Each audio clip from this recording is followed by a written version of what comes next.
Hi, welcome to my video. It's a beautiful, sunny, and scenic day here at Hofstra University, and seated right in the center of it all is Frederick Douglass, a prominent figure during the 1800s and undoubtedly a pioneer in the abolitionist movement during the Civil War.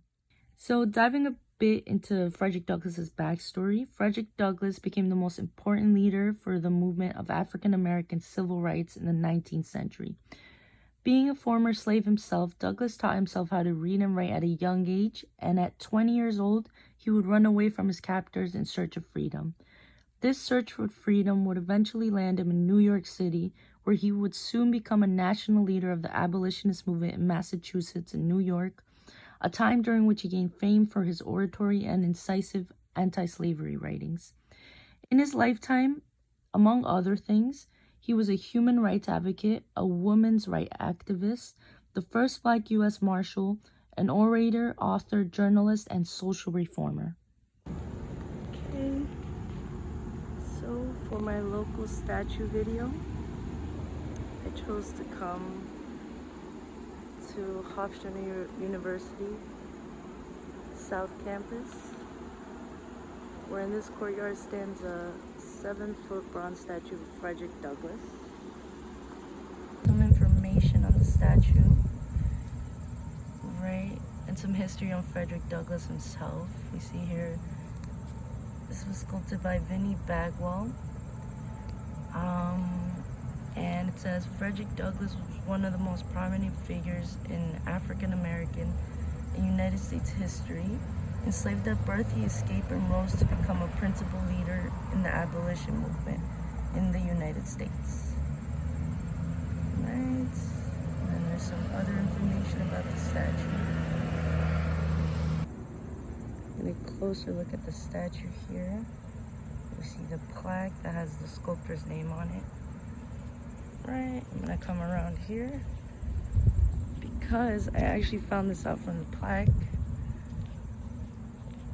But there's also something sculpted on the back here.